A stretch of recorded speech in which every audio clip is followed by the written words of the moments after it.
Hi Tessana.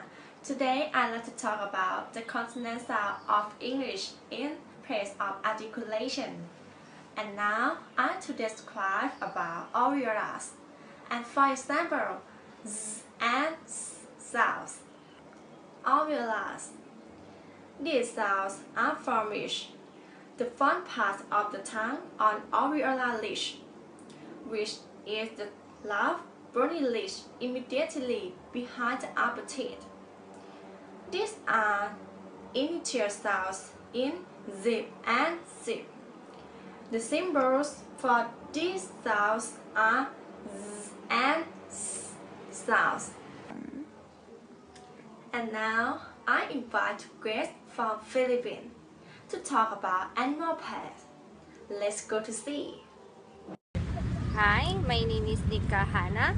I am from Philippines, and this student asked me to read this one, so I will read it for them.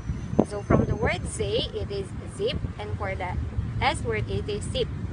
Zoo, zit, buzzer, presser, buzz, and miss.